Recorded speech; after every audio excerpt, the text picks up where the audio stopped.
Hello everyone, நான் உங்கள் Mantra Deepak. Welcome to our academy. நம்ம இந்த வீடியோல இம்பார்ட்டன்டான ஒரு ரெண்டு விஷயத்தை நான் உங்களுக்கு ஷேர் பண்ணணும் அப்படிங்கிறதுக்காக தான் இந்த வீடியோ அப்லோட் பண்ணியிருக்கேன்.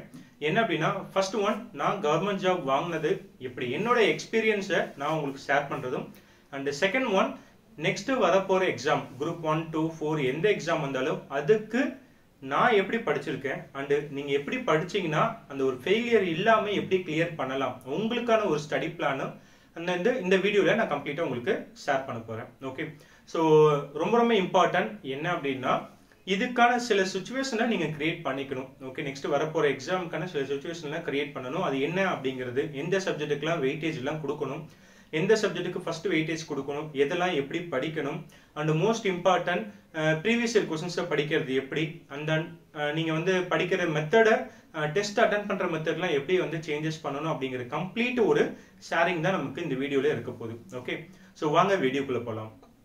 ஓகே, ஃபர்ஸ்ட் ஒன் என்னை பத்தி எல்லாருக்குமே தெரியும், ஆனா இருந்தா சொல்றேன். என்னோட name Deepak Kumar.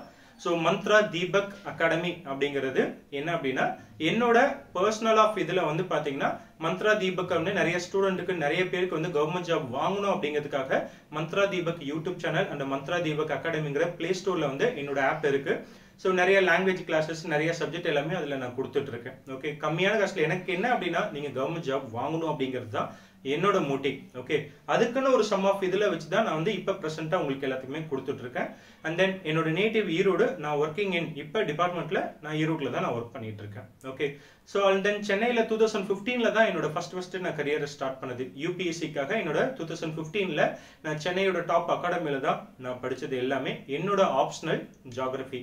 And then அதனால தான் நான் நிறைய சென்னையில எக்கனாமிக்கல் சப்போர்ட் வேணும், அண்ட் தென் இது டச் எனக்கு இருந்துட்டே இருக்கணுங்கிறதுக்காக தான் நான் நிறைய கிளாஸஸ் எடுக்கிறதுக்கு ஃபேக்கல்ட்டியா இருந்தது. ஓகே, சென்னையோட டாப் மோஸ்ட் அகாடமி எது இருக்கோ அங்கேயும் நான் கிளாஸ் எடுத்துட்டு இருக்கேன். 10 to 15 அகாடமிஸ்ல வேரியஸ் டிஸ்ட்ரிக்ட்லயும் நான் கிளாஸஸ் எடுத்துட்டு தான் இருக்கேன். So geography, history, and then எந்த சப்ஜெக்ட்லாம் எனக்கு வரலையோ, எதுல நான் வீக்கா இருக்கேன்னு நினைச்சனோ, தமிழ் லாங்குவேஜ் அண்ட் ஆப்டிடியூட்ல ரொம்பவே நான் வீக், அது எனக்கு நல்லாவே தெரியும். ஸோ அதெல்லாம் வந்து ப்ராக்டிஸ் பண்ணி நான் கிளாஸஸ் எடுக்க ஆரம்பிச்சது. ஓகே, அண்ட் 2015ல இருந்து 2022 வரைக்குமே வந்து ஒரு 7 அட்டம்ஸ் நான் கொடுத்தேன், அதுல கிளியர் ஆகல. ஆஃப்டர் தட் கோவிடுக்கு அப்புறம் தான் வந்து டிஎன்பிஎஸ்சிக்கு சேஞ்சஸ் ஆக ஆரம்பிச்சேன். ஸோ அந்த ஃபர்ஸ்ட் அட்டெம்ப்ட் குரூப் 1, 2, 4 எல்லாமே கொடுக்கும்போது எல்லாருமே சொல்ற ஒரு விஷயங்கள் தான் எனக்கும் நடந்திருக்கு. என்ன அப்படின்னா, ஸோ ஒரு கொஸ்டின்ஸ்ல 2 கொஸ்டின்ஸ், ஒரு 5 கொஸ்டின்ஸ் டிஃபரன்ஸ்ல தான் எனக்கு பிலிம்ஸ் கிளியர் ஆகல அப்படின்னு நிறைய சேஞ்சஸ். அது எல்லாருமே சொல்ற ஒரு ரியல் ஃபேக்ட், உண்மைதான். ஓகே, நிறைய படிச்சிருப்பாங்க, ஆனா அவங்க பண்ற பெரிய ஒரு மிஸ்டேக், இன்க்ளூடிங் நான் பண்ண ஒரு பெரிய மிஸ்டேக் என்ன அப்படின்னா டெஸ்ட் பண்றதுல, டெஸ்ட் அட்டென்ட் பண்றதுல மிஸ்டேக் ஆச்சு. ஓகே, 2022ல நடந்த குரூப் 4ல டோட்டலா நான் ஒரு 140 கொஸ்டின்ஸ் தான் போட்டிருந்தேன். குரூப் 2ல பிலிம்ஸ் கிளியர், மெயின்ஸ்ல கிளியர் பண்ண முடியல. சேம் அதே குரூப் 1 சேமஸ் அதே மாதிரி தான். ஓகேங்களா, ஸோ அப்ப நான் தெரிஞ்சுக்கிட்ட ஒரே ஒரு விஷயம் என்ன அப்படின்னா நம்ம எவ்வளவு நேரம் படிக்கிறோம் அப்படிங்கிறது எதுவுமே கிடையாது, எப்படி படிக்கணும், எந்த சப்ஜெக்ட்டுக்கு வெயிட்டேஜ் கொடுத்து படிக்கணும் அப்படிங்கிறது தான். நான் பண்ண ஃபர்ஸ்ட் என்னோட அட்டெம்ப்ட்ல நான் பண்ண பெரிய தப்பு, நிறைய அகாடமி சோர்ஸ்ல புக்ஸை வாங்கி ப்ரிப்பேர் பண்றதுதான். ஓகேங்களா, நிறைய அகாடமி சோர்ஸ்ல புக்ஸ் ரிலீஸ் பண்ணாங்க, அதெல்லாம் வாங்கி வச்சு ஒவ்வொன்றா படிக்க ஆரம்பிச்சேன். தயவு செஞ்சு அந்த தப்பை நீங்க பண்ணாதீங்க. ஓகே, ஸோ ஃபர்ஸ்ட் திங் என்ன அப்படின்னா டிஎன்பிஎஸ்சி எக்ஸாம்ல கேட்கறது அந்த ஸ்கூல் புக்ஸ் மட்டும்தான். ஸ்கூல் புக்ஸுக்கு ஃபர்ஸ்ட் இம்பார்ட்டன்ட் கொடுங்க. ஓகே, நான் நிறைய அகாடமி சோர்ஸ் போய் பார்க்கணும்னு சொல்றேன். அது என்ன அப்படின்னா டெஸ்ட்டுக்கு மட்டும்தான். ஓகே, அவுட் ஆஃப் மெட்டீரியல் தயவு செஞ்சு போகாதீங்க. நிறைய டெஸ்ட் கொஸ்டின்ஸ் பேப்பர் இதெல்லாம் வந்து நீங்க டெவலப் பண்ணி வச்சுக்கோங்க, அது ரொம்பவே யூஸ்ஃபுல்லா இருக்கும். ஓகே, அண்ட் தென் ஆஃப்டர் 2024ல ஜூன்ல தான் எக்ஸாம் நடந்தது. ஆஃப்டர் கிளாஸஸ் எடுக்கிறதும் நான் வந்து மற்ற அகாடமில கிளாஸஸ் எடுக்கிறதும் கொஞ்சம் கம்மி பண்ணிட்டு ஒரு பிப்ரவரியில இருந்து அப் டு ஒரு மே வரைக்கும் ஒரு லாஸ்ட் எக்ஸாமுக்கு ஒரு 3 to 4 மந்த்துக்கு முன்னாடி வரைக்கும் என்ன பண்ணேன்னா கிளாஸஸ்லாம் கம்மி பண்ண ஆரம்பிச்சு, படிச்சதை கம்மி பண்ணி நிறைய டெஸ்ட் ப்ராக்டிஸ் பண்ண ஆரம்பிச்சேன். ஸ்டடிக்கான அட்மாஸ்பியரை கிரியேட் பண்ணேன். ஏன் அப்படின்னா சென்னையில அண்ணா நகர்ல எஸ்பெஷலி வந்து ஒரு ஸ்டடி ஹால்ல ஜாயின் பண்ணி அங்கேருந்து டெய்லி மார்னிங் ஒரு 6 o'clock போனேன் அப்படின்னா நைட் ஒரு 10 o'clock வரைக்கும் அங்கே தான் இருப்பேன். ஓகேங்களா, கம்ப்ளீட்டா அங்கேயே இருந்துட்டு அப்பதான் மற்றவங்க எல்லாருமே வந்து கேபின்ல ஒவ்வொரு கேபின்ல ஒருத்தவங்க படிச்சுட்டு இருப்பாங்க. அந்த ஸ்டடிஸ் அட்மாஸ்பியரை கிரியேட் பண்ண ஆரம்பிச்சேன். நிறைய பேர் வீட்டுல இருந்து படிக்கிறாங்க, ஒரு சில பேர் வீட்டுல இருந்து படிச்சோம்னா வீட்டு ஒர்க் இருக்கும், டிவி வீட்டுல எல்லாம் பேரண்ட்ஸ் எல்லாம் வந்து டிவி பார்க்கறதோ இல்ல வேற ஏதாவது ரிலேட்டிவ் வருவாங்க, அந்த மாதிரி நிறைய டிஸ்ட்ராக்ஷன் வந்துகிட்டே தான் இருக்கும். வீட்டுல நம்மளே இருந்தாலும் மொபைல் நோண்டிட்டே தான் இருப்போம். பட் அந்த அட்மாஸ்பியரை கிரியேட் பண்ணி அதுதான் எனக்கு ரொம்ப ரொம்ப ஹெல்ப்ஃபுல்லா இருந்தது. நிறைய ஸ்டூடெண்டோட லைஃப்ல ஒரு டேர்னிங் பாயிண்டா இருக்குது. எல்லாருக்குமே தெரிஞ்ச ஒரு விஷயம் அந்த ஸ்டடிகள் மட்டும்தான். ஓகே, எனக்கும் அது ஒரு டேர்னிங் பாயிண்டா இருந்தது. ஆஃப்டர் தட் நான் படிக்கும் போதே டெய்லி வந்து ஒரு மூணு வேரியண்ட்டை நான் படிக்க ஆரம்பிச்சேன். மார்னிங் என்ன பண்ணுவேன் அப்படின்னா, மார்னிங் என்ன சொன்னேன், ஒரு இம்பார்ட்டன்ட் சப்ஜெக்ட் வெயிட்டேஜ் எது அதிகமாக இருக்கோ லாங்குவேஜை நான் எடுத்துக்கிட்டேன். டெய்லியுமே 9:30 to 12:30 என்ன பண்றீங்க அப்படின்னா, ஒரு டெஸ்ட் கொஸ்டின்ஸ், நான் டெஸ்ட் மெட்டீரியலை ஃபர்ஸ்ட் டைம் அட்டெம்ப்ட்ல நிறைய மெட்டீரியல் வாங்கி படிக்க ஆரம்பிச்சேன். அந்த தப்பு பண்ணல. செகண்ட் அட்டெம்ப்ட்ல என்ன பண்ணேன்னா, நிறைய டெஸ்ட், ஓகே, நிறைய கொஸ்டின் பேப்பர், நிறைய டெஸ்ட்டுக்கான பிடிஎஃப் டவுன்லோட் பண்ணி வச்சு அந்த டெஸ்ட்டை பத்தி படிக்கிறோமோ படிக்கல, அதுக்கு முன்னாடி படிச்ச எக்ஸ்பீரியன்ஸை வச்சு டெய்லி 9:30 இருந்து 12:30 என்ன பண்ணுவோம் அப்படின்னா டெய்லி டெஸ்ட் போட ஆரம்பிப்பேன். ஓகே, சம்டைம் 10 to 1 கிளாஸஸ் இருக்கும், அகாடமியில் போய் எடுத்துட்டு வருவேன். கிளாஸ் இல்லாத டைம்ல டெஸ்ட் போட்டுட்டு இருப்பேன். Okay, and then after lunch முடிஞ்சதுக்கு அப்புறம் அந்த டெஸ்ட்டை வந்து என்ன பண்ணேன்னா, இந்த கொஸ்டின்ஸை அட்டன் பண்ணதுக்கு அப்புறம் ஏன் இந்த கொஸ்டின்ஸை நான் தப்பு பண்ணேன், ஏன் ஏக்கு பதிலாக பி மாற்றி போட்டேன், நாட் கரெக்டாக இது பண்ணி ஒவ்வொரு டெஸ்ட்டுக்குமே தனியாக ஒரு டெஸ்ட்டுக்குன்னு தனியாக ஒரு நோட் போட்டு ஒவ்வொரு டெஸ்ட்லையும் நான் என்னென்ன சின்ன சின்ன சில்லி மிஸ்டேக்லாம் பண்ண ஆரம்பிச்சிடும் அதை நோட் பண்ண ஆரம்பித்தேன். ஒவ்வொரு டெஸ்ட்டுக்குமே அந்த மிஸ்டேக்ஸை ரெக்டிஃபை பண்ண ஆரம்பிச்சேன். ஓகேங்களா, அண்ட் ஆஃப்டர்நூன் 2 to 5 டைம்ல என்னன்னா ரொம்ப இந்த தடவை எனக்கு ஹெல்ப்ஃபுல்லாக இருந்ததே ஆப்டிடியூடு தான். ஏன் அப்படின்னா, ஆப்டிடியூடு எனக்கு வராது, நான் அதை நிறைய ப்ராக்டிஸ் பண்ண ஆரம்பித்தேன். நிறைய ப்ராக்டிஸ் பண்ணும்போது ஆட்டோமேட்டிக்காக என்னோட மைண்ட் ரொம்பவே ரெஃப்ரெஷ் ஆச்சு. அது கண்டிப்பாக உங்களுக்கு யூஸ் ஆகும். ஆப்டிடியூட் போடும்போது ஆட்டோமேட்டிக்காக நம்ம நிறைய யோசிப்போம். ஓகே, நிறைய வேரியபிள் டிஃப்ரெண்ட் டைப் ஆஃப் இதில் நம்ம யோசிப்போம். நம்மளோட தாட்ஸும் ரொம்ப டிஃப்ரென்ஸ் இருக்கும். அப்போ என்ன பண்ண ஆரம்பிச்சுன்னா, ஆட்டோமேட்டிக்காக யோசிச்சுட்டு நிறைய சப்ஜெக்ட் மெமரிஸ் ஈஸியாக ஆக ஆரம்பிச்சது. ஓகே, எனக்கு எது வீக்குன்னு நினச்சுன்னா அதை ஸ்ட்ரென்தன் பண்ண ஆரம்பிச்சிட்டேன். ஈவினிங் டைமில் ஜிஎஸ் சப்ஜெக்டை வச்சுட்டு படிக்க ஆரம்பித்தேன். நைட்டு ஜஸ்ட் இன்னைக்கு ஃபுல்லாக என்ன படிச்சுன்னா அதை ரிவிஷன் பண்ண ஆரம்பித்தேன். ஃப்ரெண்ட்ஸ் கூட டிஸ்கஸ் பண்ணுறது அந்த மாதிரி இருந்தது. ஓகே, அண்ட் தென் செகண்ட் அட்டெம்ப்ட்ல ஃபர்ஸ்ட் குரூப் 4ல வந்து 2022 குரூப் 4ல 140 கொஸ்டின்ஸ் தான் என்னால் போட முடிஞ்சது.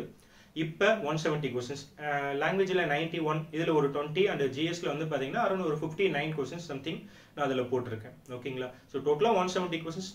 என்னோட நேட்டிவ் டிஸ்ட்ரிக்ட்ல எனக்கு வந்து நான் அந்த இடத்துல உட்காந்து ஒர்க் பண்ணணுங்கிறது ஆசை. அதனால ஜுடிஷியல் டிபார்ட்மெண்ட் சூஸ் பண்ணி நான் இங்க வந்து எஸ்பெஷலி ஈரோடு டிஸ்ட்ரிக்ட்ல ஒர்க் பண்ணிட்டு இருக்கேன். ஓகே, இது என்னோட experience. And group 2 year result வந்திருக்கு. ஆஃப்டர் தட் அதோட இதுல சிவிக்கு போயிட்டு வருதோ வரலையோ ஃபர்ஸ்ட் திங் எஃபர்ட் போட்டு அடுத்தடுத்த இது ஜேர்னி ஸ்டார்ட் பண்ணி அடுத்த எக்ஸாமுக்கு நம்ம ப்ரிப்பரேஷன் நம்மளோட ஜேர்னி போயிட்டே தான் இருக்கும். இதுதான் என்னோட பர்சனல் எக்ஸ்பீரியன்ஸ் பேஸ். ஸோ இப்போ நெக்ஸ்ட் நீங்கள் ஸ்டடீஸ் பிளான் பண்ணும்போது நான் என்னென்னலாம் மிஸ்டேக் இந்த 10 இயர்ஸில் நான் என்னென்னலாம் ரெக்டிஃபை பண்ணணும் அதெல்லாம் வந்து நீங்கள் அந்த மிஸ்டேக்ஸை தயவு செஞ்சு பண்ணாதீங்க. என்ன அப்படின்னா, ஃபர்ஸ்ட் ஒன் 6 to 12 வரைக்கும் ரீட் பண்ணிருங்க, ஸ்டாண்டர்ட் வைஸ் ரீட் பண்ணுங்க. ஓகேங்களா, இது ஸ்டடி பிளான் நான் சொல்கிறேன். செகண்ட் டைம் ஒரு 1 மந்த்துக்குள்ளே முடிக்க ட்ரை பண்ணுங்க. Next one syllabus wise read பண்ண ஆரம்பிச்சு. ஓகேங்களா, ஸோ ஒரு புக்கை படிச்சுட்டீங்க, இது பண்ணிட்டீங்க, திரும்ப ஒரு 10 தடவை படிக்கிறது, 100 தடவை படிக்கிறது, ரொம்ப அதிகமாலாம் படிக்காது. எத்தனை தடவை படிச்சிங்கனாலும் அதே ஃபேக்ட் தான். ஓகேங்களா, ஸோ அதே ஃபேக்ட் தான் இருக்க போகுது, அதே மெமரிஸ் தான் உங்களுக்கு இருக்க போகுது. ஆனால் read less and take more test, நிறைய டெஸ்ட் போட ஆரம்பிங்க. ஓகேங்களா, நிறைய விஷயங்கள் இப்போ நிறைய அவுட் ஆஃப் மெட்டீரியலை, அதாவது மெட்டீரியலை வாங்கி படிக்கிறதுல எத்தனை அகாடமியோட சோர்ஸோட டெஸ்ட் இருக்கும், டெஸ்ட் பிடிஎஃப் டவுன்லோட் பண்ணி ஜெராக்ஸ் பிரிண்ட் அவுட் போட்டு டெய்லியும் மினிமம் ஒரு 2 டெஸ்ட் அட்டன் பண்ணுங்க. ரொம்பவே யூஸ்ஃபுல்லாக இருக்கும். ப்ரீவியஸ் இயர் கொஸ்டின்ஸையும் பாருங்க. அந்த டெஸ்ட்ல பண்ற மிஸ்டேக், ஏன்னா வருஷம் ஃபுல்லா படிச்சிருப்போம், அந்த டெஸ்ட்ல 3 ஹவர்ஸ்ல பண்ற மிஸ்டேக் தான் எல்லாருக்குமே உங்களோட டேர்னிங் பாயிண்டா இருக்கும். நல்லா படிச்சிருப்போம், ஆனா டெஸ்ட்ல சார் எனக்கே தெரிஞ்சு இந்த நான் அட்டன் பண்ணல 24 இதுலயே வந்து தெரிஞ்சு 4 கொஸ்டின்ஸ் தப்பு பண்ணேன். இல்லைன்னா இன்னும் பெட்டர் டிபார்ட்மெண்ட் என்னால் எடுத்துக்க முடியும், விட மாட்டேன் கண்டிப்பா. ஓகேங்களா, சரி ஓகே. ஃபர்ஸ்ட் ஒன், இந்த கரெக்ட் நாட் கரெக்ட் புரிஞ்சு போடுறது. நாட் கரெக்டா ஒரு நாட் கரெக்ட் கொஸ்டின்ஸ் வந்துச்சுனாவே டக்குன்னு ஃபர்ஸ்ட் அதை ரவுண்ட் பண்ண ஆரம்பிங்க. ரவுண்ட் பண்ணி அதுக்கப்புறம் யோசிச்சு இது பண்ணுங்க. ஓகேங்களா, செகண்ட் ஒன் எலிமினேட் மெத்தட் அப்படின்னு சொல்லுவாங்க. எலிமினேட் பண்ணுங்க, இது வருமா option A B C D 4 இருக்கு, இது வருமான்னு தயவு செஞ்சு யோசிக்காதீங்க. இது வராதுன்னா ஃபர்ஸ்ட் அதை ஸ்ட்ரைக் அவுட் பண்ணிடுங்க, ஆட்டோமேட்டிக்கா ஆன்சர் கண்டுபிடிச்சிடலாம். தேர்ட் ஒன், இது எல்லாரும் பண்ற மிஸ்டேக், ஆப்ஷன் சேஞ்ச், அதாவது ராங் சைட் பண்றது. ஓகேங்களா, ஸோ இந்த ராங் சைட் பண்றத அதை கம்மி பண்ணிட்டீங்கன்னாவே கண்டிப்பா தெரிஞ்ச கொஸ்டின் தப்பு பண்ணாம இருந்தாவே கண்டிப்பா கிளியர் பண்ணலாம் 100%. ஓகே, அண்ட் ஃபோர்த் ஒன் என்ன அப்படின்னா செகண்ட் ரீடிங், செகண்ட் தாட்ஸ் அப்படின்ட்டு. அதாவது நிறைய பேர் ஃபர்ஸ்ட் ரீட் பண்ணி 2 ஆப்ஷன் எலிமினேட் பண்ணி மீது 2 வச்சிருப்பாங்க. ரெண்டாவது டைம் செகண்ட் டைம் ரீட் பண்ணும்போது அதை பார்த்துக்கலாம் அப்படின்னு சொல்லுவாங்க. செகண்ட் டைம் நீங்க இது பண்ணும்போது அதுதான் தப்பு நடக்கும். ஓகே, இது எல்லாருக்குமே கண்டிப்பா நடந்திருக்கு. உங்களுக்கு கொஸ்டின்ஸை படிச்ச உடனே ஃபர்ஸ்ட் எடுத்துட்டு உங்க மைண்டுக்கு ஒரு ஆன்சர் வரும், அதை பார்த்து ஆட்டோமேட்டிக்கா அந்த ஆப்ஷன்ஸ்ல இருந்துச்சுன்னா டிக் பண்ணிட்டு போயிட்டே இருங்க. திரும்ப இது வருமானு யோசிச்சீங்கன்னா கண்டிப்பா அந்த இடத்துல மிஸ்டேக் பண்ண ஆரம்பிப்பீங்க. தயவு செஞ்சு இந்த மிஸ்டேக்கை கம்மி பண்ணிடுங்க. ஓகே, நெக்ஸ்ட் ஒன், எந்த சப்ஜெக்ட்டுக்கு வெயிட்டேஜ் கொடுக்கணும். ஸோ குரூப் 1 பொறுத்த வரைக்கும் பாலிட்டி யூனிட் 8 அந்த மாதிரி, அதாவது யூனிட் 5 and 6ல இம்பார்ட்டன்ட் கொடுத்துக்குங்க. அண்ட் பாலிட்டி சப்ஜெக்ட் ஆகட்டும், ஆப்டிடியூட டெய்லி பார்த்துக்குங்க. குரூப் 2 and 4 பொறுத்த வரைக்கும், ஏன்னா நான் ஷார்ட்டா சொல்லிடுறேன், ரொம்ப அதிகமா நான் வளவலன்னு பேச விரும்பல, ஜஸ்ட் வாட் இஸ் வாட் அவ்வளவுதான். Language first preference 2 and 4 prepare பண்றீங்கன்னா சார் நீங்க சிம்பிள் குரூப் 1 ப்ரிப்பேர் பண்ணாலும் மற்ற எக்ஸாம் எழுதுங்க, எழுதி ஒரு போஸ்டிங் வாங்கிட்டு அதை உங்களோட ஜேர்னியை ஸ்டார்ட் பண்ண ஆரம்பிங்க. ஓகே, லாங்குவேஜுக்கு 100க்கு அவுட் ஆஃப் 90-95க்கு மேலே எடுக்க ட்ரை பண்ணுங்க. மேக்ஸுக்கு 25க்கு 25 ட்ரை பண்ணுங்க. டோட்டலா இருக்க 125க்கு 120 நீங்க டார்கெட் எடுத்துட்டீங்கன்னா ஜிஎஸ் 10, 11, 12 மட்டும் படிங்க. அதாவது 6 to 12 வரைக்கும் படிக்கணும். அதுல இம்பார்ட்டன்ட் 10, 11, 12 மட்டும் நீங்க படிச்சிட்டீங்கன்னா கண்டிப்பா கிளியர் பண்ண முடியும். 55+ ஜிஎஸ்ல நீங்க எடுத்துட்டீங்கன்னா டெஃபினெட்லி குரூப் 4ல ஒரு போஸ்டிங் கன்ஃபார்ம். அந்த குரூப் 1 and 2க்கு நீங்க ஈஸியா வந்து பாத்தீங்கன்னா பிலிம்ஸை கிளியர் பண்ணிட முடியும். ஓகே, நெக்ஸ்ட் ஒன், குரூப் 1ஓட டார்கெட் உங்களோட 150 கொஸ்டின்ஸ் இருக்கணும். குரூப் 2ல 155 கொஸ்டின்ஸ்க்கு மேல நீங்க போட்டுருக்கணும். 2ஏல 150, இந்த குரூப் 4ல 175க்கு மேல போட்டீங்கன்னா டெஃபினட்டா நீங்க இதை கிளியர் பண்ணலாம். ரொம்பவே ஈஸியானது. அதுக்கு நீங்க என்னங்க சார் பண்ணணும் அப்படின்னா, சார் டெய்லி நான் இவ்வளவு நேரம் ஜஸ்ட் ஒரு 3 விதமா படிக்க ஆரம்பிங்க. டெய்லியுமே ஒரு லாங்குவேஜை நீங்க படிங்க. டெய்லியும் ஒரு டெஸ்ட் போடுங்க. ஆஃப்டர்நூன் டைம்ல வந்து எஸ்பெஷலி நீங்க என்ன பண்றீங்கன்னா ஸ்கூல் ஆப்டிடியூட் ஒர்க் அவுட் பண்ணும். அது எப்படின்னா ஃபர்ஸ்ட் ஸ்கூல் புக்ல இருக்க 450 சம்ஸ் இருக்கும், அதை ரீட் பண்ணி முடிச்சிருங்க. ஒவ்வொரு வருஷம் எக்ஸாம்ல அதான் கேட்கறான், நம்பர் மாத்தி கேட்பாங்க, ஓகே மெத்தடை மாத்தி கேட்பாங்க, அவ்வளவுதான். அந்த ஈவினிங்ல ஜிஎஸ் படிக்க ஆரம்பிங்க. நைட் டைம் ஆச்சு அப்படின்னாவே கம்பல்சரி ரிவிஷன் பண்ணுங்க. நீங்க சார் நான் 4 மணி நேரம் தான் படிக்கிறேன், ஒருத்தர் வந்து 20 நேரம் படிக்கிறாரு, ஒருத்தர் 10 வருஷமா படிக்கிறாங்க, 5 வருஷமா, இங்க எவ்வளவு வருஷம் படிக்கிறவங்கிறதுக்கு இல்லை, நீங்க எப்படி படிக்கிறீங்க. டோன்ட் கம்பேர் டு அதர்ஸ், யாரையும் கம்பேர் பண்ணாதீங்க. நீங்க எஃபர்ட் போட்டீங்களா, நீங்க முயற்சி செஞ்சு வரலைன்னா நீங்க வருத்தப்படுறதுல அர்த்தம் இருக்கு. நான் எதுவுமே போடாம சும்மா படிச்சு எனக்கு வரலங்கிறதுல அதுல ஒரு யூஸ்மே கிடையாது. ஓகே, ஸோ முடிஞ்ச அளவுக்கு படிக்க ட்ரை பண்ணுங்க. ஸோ ஃபர்ஸ்ட் ஒன் என்ன அப்படின்னா ஸ்டடி அட்மாஸ்பியரை கிரியேட் பண்ணணும். நான் சொன்னது ஒரு ஸ்டடி ஹால் யூஸ் பண்ணீங்களா, இல்லைன்னா வீட்டில் இருந்தால் படிக்க முடியாது, இல்லை ஒரு பப்ளிக் லைப்ரரி போய் படிங்க, ஸ்டடி ஹாலில் போய் படிங்க, இல்லை உங்கள் ஃப்ரெண்ட்ஸ் எல்லாருமே சேர்ந்து ஒரு இடத்த பிளேஸை சூஸ் பண்ணி கிடைக்கிற டைம், சார் நான் ஒர்க்கிங் போயிட்டு இருக்கேன் என்ன பண்ணுறது, ட்ராவல் பண்ணுற டைமில் ஃப்ரீயாக இருக்கீங்களா, இல்லை வந்ததுக்கப்புறம் ஏதாவது டிஸ்கஸ் பண்ணி படிங்க. செகண்ட், ஃபேமிலி அண்ட் ஃப்ரெண்ட்ஸ் சப்போர்ட்டை ரொம்ப அக்சஸ் பண்ணிக்கோங்க. ஏன் அப்படின்னா எஸ்பெஷலி ஹஸ்பண்ட் அண்ட் ஒய்ஃப்குள்ள இந்த ஒய்ஃப் படிக்கிறீங்க அப்படின்னா ஹஸ்பண்ட் சப்போர்ட் கம்பல்சரி எடுத்துக்கங்க. ஹஸ்பண்ட் படிக்கிறாங்கன்னா ஒய்ஃபோட சப்போர்ட் எடுத்துக்கங்க. இல்லை பேரண்ட்ஸோட இது ஃப்ரெண்ட்ஸ் ஆகட்டும், அவங்களோட சப்போர்ட்டோட படிக்கும்போது கண்டிப்பாக உங்களால் பூஸ்டப் ஆகிட்டு நிறைய விஷயங்கள் உங்களால் கேதர் பண்ணிக்க முடியும். Third one, reading. ஓகேங்களா, அதாவது படிக்கணும். ஃபர்ஸ்ட் ஒன் 6 to 12 முடிக்கணும் அப்படி ஃபர்ஸ்ட் இந்த ரெண்டையும் கிரியேட் பண்ணதுக்கு அப்புறம் இந்த டெய்லியும் கம்பல்சரி மெடிடேஷன் பண்ணுங்க. ஓகே, ஏன் அப்படின்னா சரி இது மெடிடேஷன் பண்றதுனாலங்க சார் என்ன யூஸ் அப்படின்னு நிறைய பேர் யோசிப்பீங்க. பட் கண்டிப்பா உங்களோட தாட் ஆஃப் இது வந்திருக்கும். ஓகே, டெய்லி நீங்க ஃபுல்லா 1 வருஷம் 2 வருஷம் படிச்சுட்டு பண்ற மிஸ்டேக் எங்க பண்ணுவோம், அந்த 3 hours எக்ஸாம் ஹால்ல தான் அந்த மிஸ்டேக் நடக்கும். ஓகேங்களா, ஸோ அந்த ப்ரெஷரை ஹேண்டில் பண்றதுக்கு ஜஸ்ட் ஒரு 5 to 10 minutes நீங்க மெடிடேஷன் பண்ணீங்க அப்படின்னா ஆட்டோமேட்டிக்கா ப்ரெஷர் ஹேண்ட்லிங் சுச்சுவேஷனை உங்களுக்கே ஆட்டோமேட்டிக்கா அக்சஸ் பண்ணிக்க முடியும். முடிஞ்ச அளவுக்கு ஜஸ்ட் அதிகபட்சம் இல்லைங்க சார் 5 minutes வேஸ்ட் ஆகுதுன்னு நினைப்பீங்க. அந்த 5 minutes தான் உங்களோட டேர்னிங் பாயிண்டா இருக்க போகுது. அந்த 5 minutes மெடிடேஷன் டெய்லி பண்ணிட்டு இருந்தீங்கன்னா ஒரு காம் அட்மாஸ்பியர் கிரியேட் பண்ணிட்டீங்கன்னா நீங்க பண்ற இந்த சின்ன சில்லி மிஸ்டேக்கை அந்த ஒரு ப்ரெஷரை ஆப்ஷன் ஏவா பியா அப்படிங்கிறது நீங்க மெடிடேஷன் பண்றதுனால கண்டிப்பா உங்களால மாத்திக்க முடியும். Next one, read. 6 to 12 read பண்ணிருங்க புக்ஸை. And don't go out of மெட்டீரியல்ஸ். தயவு செஞ்சு நிறைய அகாடமிக் சோர்ஸ் மெட்டீரியல்லாம் வாங்காதீங்க. ஸ்கூல் புக்ஸை ஃபர்ஸ்ட் ப்ரிஃபரன்ஸ் கொடுங்க, அதுக்கப்புறம் டைம் இருந்தால் போய் படிங்க. நெக்ஸ்ட் படிச்சு முடிச்சதுக்கு அப்புறம் ரிவிஷன். இது ரொம்ப இம்பார்ட்டன்ட். இந்த ரிவிஷனை தெளிவாக பண்ணிட்டீங்க அப்படின்னா அதுக்கடுத்து என்ன பண்றீங்க, டெஸ்ட் ப்ராக்டிஸ் பண்ணுங்க. எத்தனை அகாடமியோட டெஸ்ட்டை வேணா வாங்கி போடுங்க, அது தப்பே கிடையாது. ஓகேங்களா, அது குவாலிட்டி ஆஃப் ஸ்டாண்டர்டு டெஸ்ட்டாக தான் இருக்கணும். டாப் ஆஃப் அகாடமி எது வேணாலும் இருக்கட்டும், ஆனால் ஸ்டாண்டர்ட் டெஸ்ட்ல இருக்கிறத நீங்க எடுத்து டெஸ்ட் 2 விதமா பண்ணுங்க.